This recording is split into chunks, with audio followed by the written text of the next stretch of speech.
Hey guys, it's M4J here and welcome back to the Jeffries Network on OpenTTD. Now today's episode is called the Northern Powerhouse. I have borrowed that name from the real life Northern Powerhouse, which is currently taking place up in the northwest of England. It will eventually spread over to the northeast of England, but currently it's just in and around the Manchester area where it's really taking place. Basically the Northern Powerhouse is, another name for it has been High Speed 3, which I'm not quite sure why they've decided to jump on that bandwagon, but it's essentially improving rail links in the north of England. There's a lot of work going on in and around London at the moment with things like Crossrail and High Speed 2, Crossrail 2 if that gets given the go-ahead, new overground extensions, all that kind of thing. And the north has been left a little bit isolated, shall we say, a little bit underdeveloped in Rails terms. So the Northern Powerhouse was designed to sort of make up for that, if that's the right term. Essentially, it involves electrification of various sort of sub-lines in and around Manchester. I think they're expanding the electrification to Blackpool at the moment. And they are also building 2 new platforms at Manchester Piccadilly, 2 new through platforms that is, to allow, I think it's an extra 4 trains an hour to run through Piccadilly and down through Oxford Road and up towards Manchester Victoria. And it's going to improve rail links between the west coast and the east coast up in the north via Manchester. It's rather interesting to read about, actually. The one thing I didn't like about it, though, is the Ordsall curve, which is part of the again, I think it is part of the Powerhouse, because there's a couple of schemes going on, all designed to improve rail connections in the north. Not all of them are part of the Northern Powerhouse, but the Ordsall curve, I believe, is, let me check. But essentially that is connecting Manchester Victoria to Manchester Piccadilly. The reason I don't like that is because of the original station in Manchester, which is, again, I'm just trying to find the name of it. It's part of the Museum of Science and Industry anyway, I know that much. They've basically just cut off access to the museum, which is a bit of a shame, because it used to be connected to the national network, and trains used to be able to, or various locomotives and wagons and carriages used to be able to get access to the site via the actual national network. That's not the case anymore because they've taken out the link. Once again, progress getting in the way of heritage, and I do find that quite upsetting in many ways. I'm all for progress, I always say this, I'm always for progress, but I do find it very irritating when some people just don't see the bigger picture. Another great example of that is, I was reading in my magazine recently, rail freight companies want to increase capacity across the Pennines, so basically between Manchester and Leeds was the main 2 places that were named. But they can't, because there isn't enough capacity on the there isn't enough capacity on the existing Trans-Pennine routes, but also there are no alternatives. If one route gets clogged up, there are no alternatives. You just have to go the long way round, essentially. But don't worry, there are plans to build a road tunnel under the Pennines, so you know, the lorries can carry on going. But the freight companies have said they don't want lorries, they want to try and get as many lorries off the road and use trains.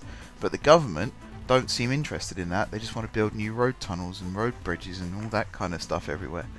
And then these are the same people who 5 minutes later are complaining that the rail system doesn't work properly. And I'm sort of sat here going, gee, I wonder why. But yeah, I'm very biased. I've already said this. Some people have agreed with me as well, actually, which is quite nice. I'm always biased towards rail, and I've said this in the past. If I had the choice between a road and a rail, I'd choose the rail every single time, without question. Even if it's cheaper to build a road and more just economically viable as a whole to build a road, I will always build a rail, because as far as I'm concerned, rail has extra benefits that roads just cannot offer. For example, faster. You can get trains in the UK, especially when High Speed 2 is built, 250 miles an hour. Try doing that in a car. It's impossible. There are some cars that can go that fast, but you'll find very quickly that the fuel consumption is through the roof. It's one of these things about acceleration. The faster you go, the harder it is to push through the air. That's why sometimes you see things like the Bugatti Veyron, where it's got 1,000 horsepower, but it could only go a few miles an hour faster than the car that had 800 horsepower that came before it. That's why. It's because air gets thicker, and you won't realise this when you're going at 250 miles an hour, but the air outside is like treacle. It's the same density, but because you're going faster, I'm trying to remember the key words, but relative to your speed, air gets thicker. It's a bit like when you climb up a mountain, the air gets thinner. It's that kind of principle. You can tell it's been a long time since I did physics, but I do know that with acceleration comes air density. So you can't go 250 miles an hour sustainably in a car. So that alone should be why the train will always win. But as I say, I'm quite biased.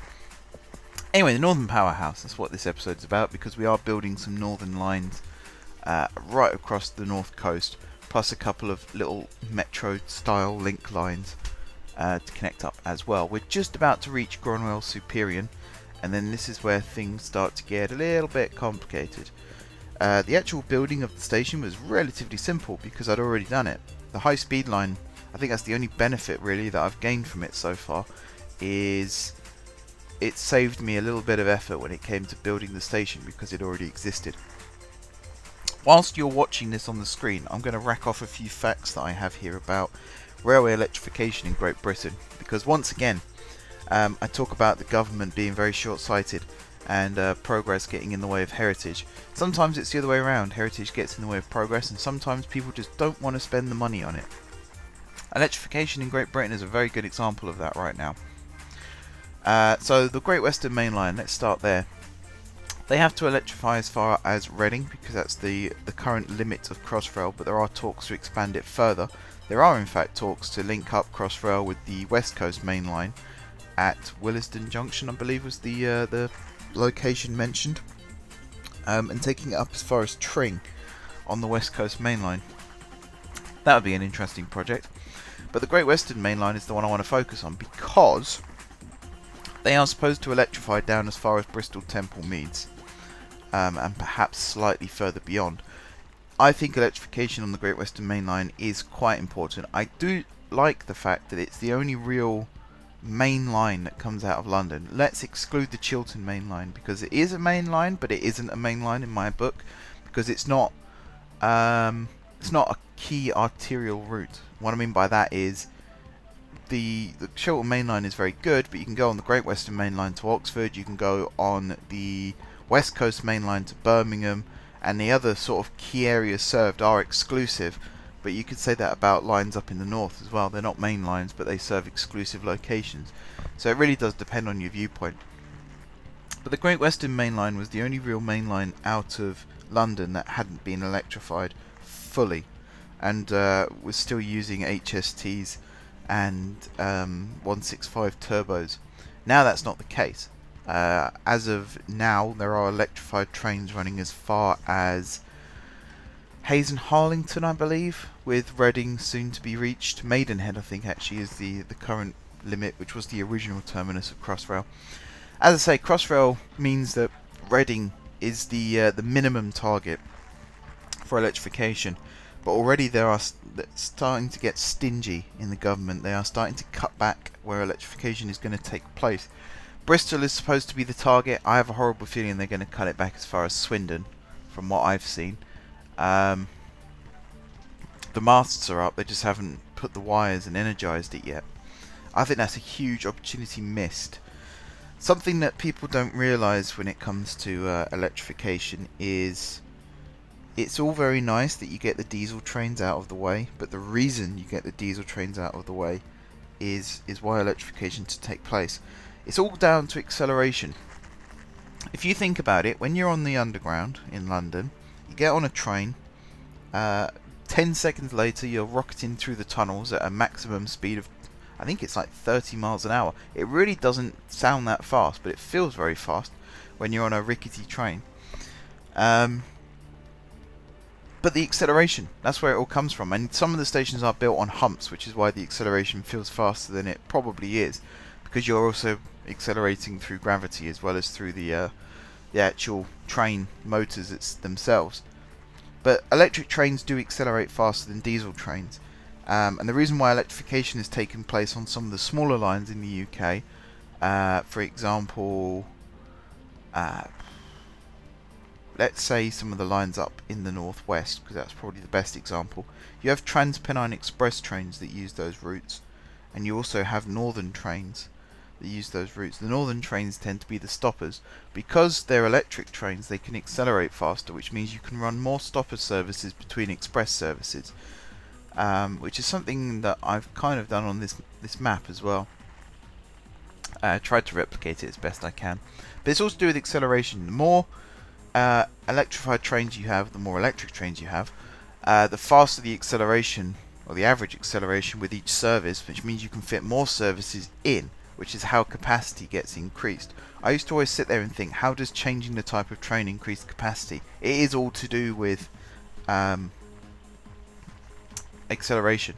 It's also to do with actual cabin space. If you think about it, a diesel train has to have an engine, first of all. Sometimes that engine drives a generator, which then drives a motor. So then you've got to have some sort of energy storage, like a capacitor or a battery, something like that. And then you also have to have fuel tanks. Now the new IEP trains, the Intercity Express program trains. Did I say that right? Intercity Express program. Yeah, sounds right. They are in three types. You've got the all-electric, which is the 801s, I think. You've got the bi-mode, which is the electric and diesel, which I think are the 800s. And then you have a more powerful version of the 800s, which are the 802s. They're used exclusively on the Great Western Main Line. The other two are for both the Great Western and the East Coast Main Line. Yes, the 800 is the bi-mode train. Now the bi-mode train is going to have less capacity than the all-electric train because it needs fuel tanks and it also needs space for the engines. It's a bit of a strange one. Basically the government have decided that bi-mode is the future, which it isn't. The bi-mode really is the past. It's the past that's been designed for the future so it can cope with the fact that the future hasn't yet arrived. That's the basic way I can describe what a bi-mode train is. I'm not exactly against them. I think they're very clever ideas. In fact, the 319s that used to be used on Thameslink, some of them are being converted for use as bi-mode trains, so that when they go to work for Northern, they can work on electrified lines and non-electrified lines, which is quite a smart move. It means that they're more versatile. However, the fact that we're designing trains from scratch now that are bi-mode, I think that's a backward step. Retrofitting existing ones is a good idea because it means they can see use elsewhere on the network, but designing new trains for that, it's giving people an excuse to not electrify key routes. So already the government has decided to back out of electrifying the Midland Main Line because they think that bi-mode trains are a better alternative. I think that's a very backwards move. I'd say that's about as backwards as the Beeching report, in that most of the most of the stations that open these days on the UK are reopenings rather than new openings. But there are some exceptions. Kenilworth is a good exception to that. Cambridge North is an exception to that. Coventry Arena, I think, is an exception to that. I'll have to check that one actually. The Rico Arena station. I think there was a small halt that used to exist, but this is a proper run-of-the-mill station. The fact that we're in 2017 and we're still fixing mistakes that happened back in the 60s Doesn't bode well, does it? And bi-mode trains are going to be a problem that we'll be fixing in 2057. There's a law that's being passed in the UK that all cars must be electric by, I think it's 2050. And yet they're designing bi-mode trains that will survive long past that date. I think the passage that I read in my magazine was, it's okay for us to ban petrol-powered cars, but it's not okay for us to ban diesel-powered trains. I think that's a very good point. Yes, emissions are lower on average for a train, but even so, electric, as long as it's sort of made from renewable energy, it's more sustainable. That is definitely something that people should be thinking about in the future. Anyway, I'll sidetrack for a second, because we're getting very political and very heavy. Tell you what's happening on the screen. Part of today's episode was to build the main northern trunk line, which we've pretty much done at this point, because we've connected it up to Gronwell, and it's all looking very nice and very good. The other part was to build some of the branch lines that diverged, and I was actually looking at the plan list to see where the branch lines were supposed to go, and I saw an opportunity to build something a little bit unique on the network. We have the Hatfield Light Railway, which uses the metro tracks. I'm forgetting what I'm saying. That's really not good. It's a Friday morning. You can probably bear with me a little bit on that one. I've had a long week at university. I'll talk about that a little bit later if I have time. But yeah, metro. I decided to build a metro line, or two metro lines, that connect in the middle. The biggest reason I decided to do this was capacity. I'm actually using the 6-train... I've forgotten what the actual train design is called now. But it's a 6-car train, and the capacity is 960 passengers. And to give you an idea as to how successful that is already, when I did the test trains to get the autofill for the timetable, the trains were running full. I can't imagine that using, even if I used the non-electrified diesel trains that can carry 500 people or whatever, I can't see that they would fully saturate capacity. So 960 people is a very good number to be carrying, and it seems to be working. That's the main thing. It seems to be working, and working very well. So that will replace 2 of the branch lines that I was supposed to build. There are connections at both ends to the trunk route, or there's a connection at one end to the trunk route. The connection at the other end is to a branch line from the trunk route, which I believe comes off from the Gronwell direction. So I'll be running trains from Gronwell to that terminus. But that's fine. It works out quite well. It's given me a lot of options for running services, which is exactly what this line was designed to do. You might have also noticed that at one point the northern trunk route goes down to 2 tracks and then expands back out into 4. That's part of what I was just saying there. The Gronwell end of the line is going to be the start point for a lot of sort of suburban trains. The idea is to try and grow Gronwell into a city by just running as many trains into it as possible. So the capacity there needed to be 4 tracks, so it could have the stoppers and the express trains separate. Once you get to sort of the midpoint of the northern trunk route, it's not technically the midpoint, but in terms of service running, it's the midpoint. There's going to be less stopping services, there's going to be a lot of express services still. So taking it down to 2 tracks doesn't seem like a bad idea. There should only be 25 miles per hour really between the top speed of the stopping trains and the express trains. So it should work out. We'll wait and see, but it should work out. So that's that explained. I think I'm going to go back to talking about electrification in the UK, because I've talked about sort of the government and how they're failing the rail industry. What I haven't talked about is the various variations of electrification that we have currently in the UK. There are 4 main types, I would say. There is 25,000 volt overhead. That's the bog standard for overhead electrification. There's the 750 volt DC, which is the 3rd rail, and also overhead on the Newcastle Metro, I think. There's the 4 rail, 630 volt, and minus 120 volt. I think it adds up to 750. So it must be 630 and 120. But that's the London Underground. Anyway, and I said there's positive, so it's 630 positive, 120 negative, so that the actual voltage difference is 750 still. I think the reason it was done like that was so that the voltage didn't leak into the tunnel walls, because the last thing you want is to electrify the entire tunnel at 750 volts. That's incredibly dangerous. The standard in the UK for the mains electric is 230 volts, I think. Let's just check that.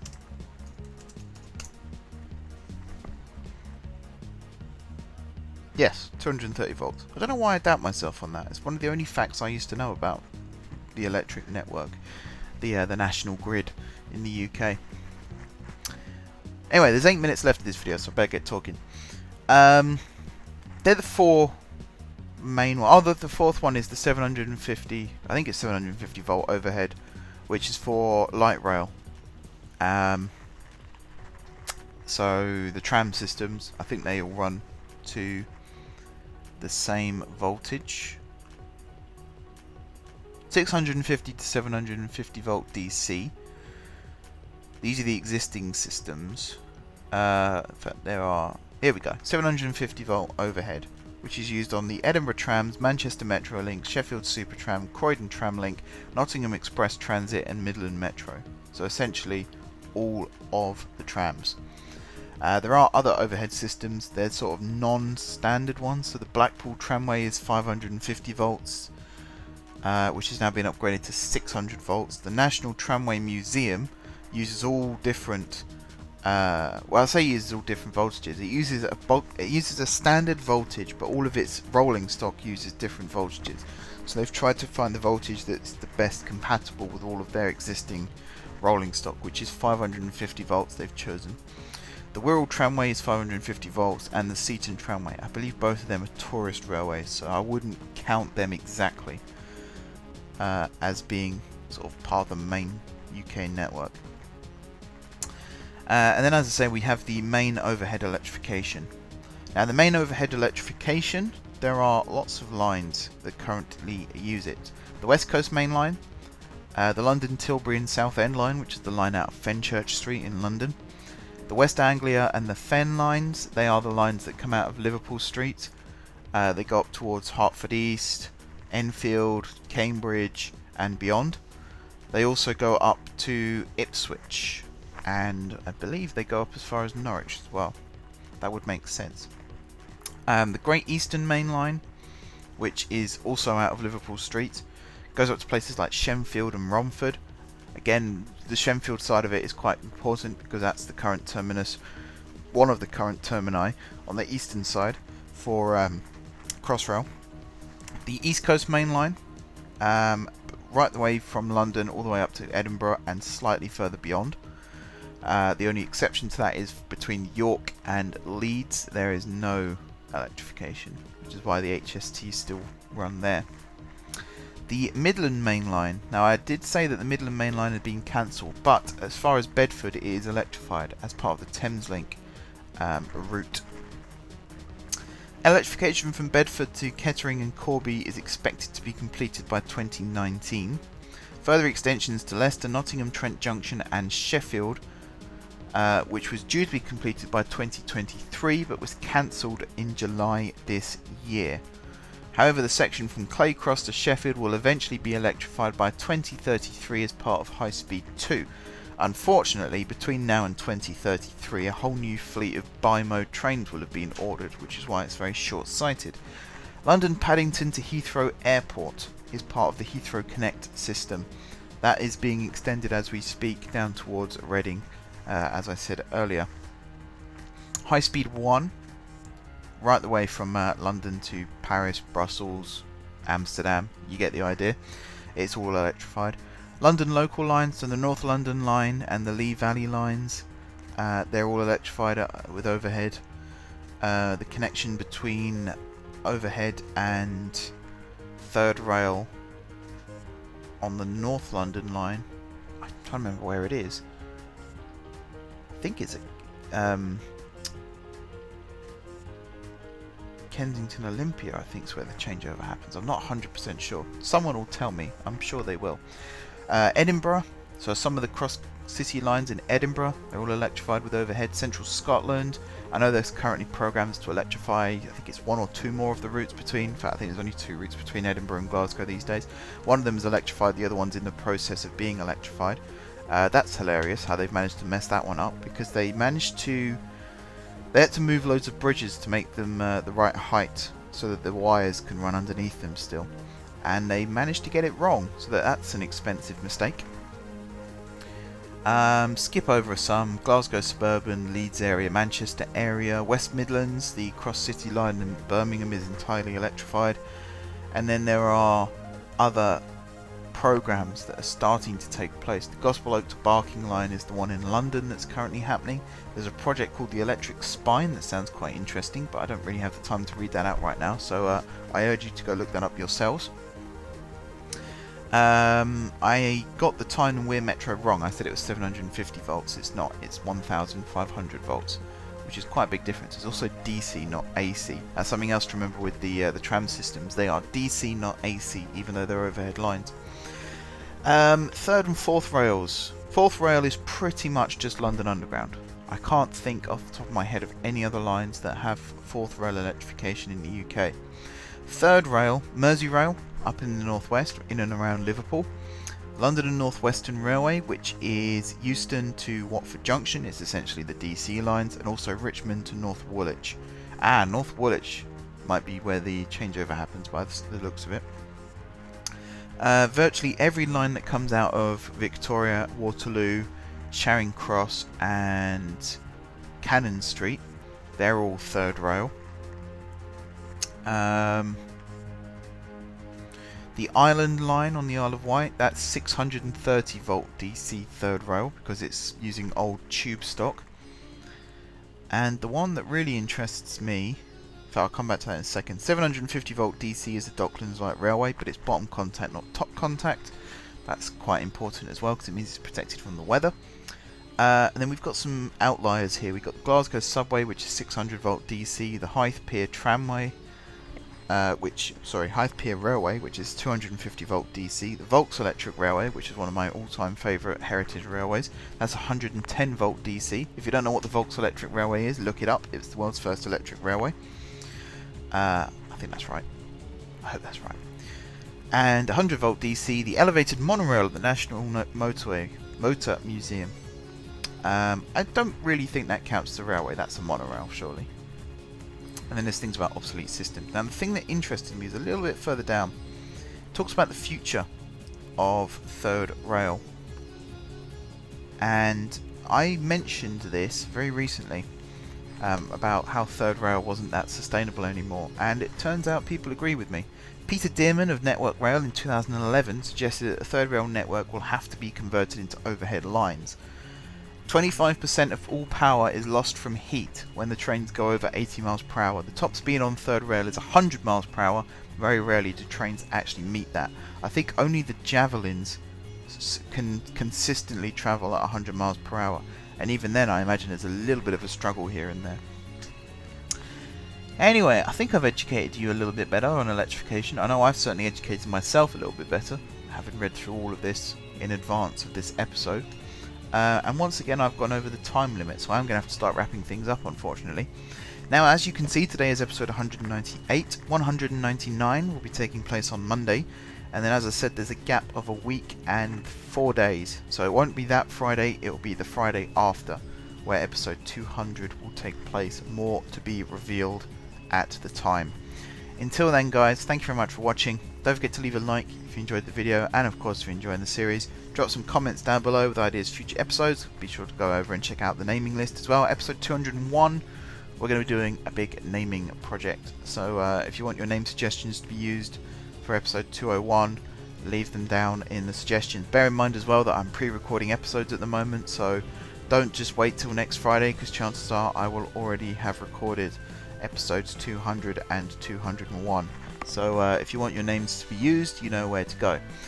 Besides that, if you haven't already subscribed to the channel, be sure to hit the subscribe button. If you have already subscribed to the channel, thank you guys for your continued support.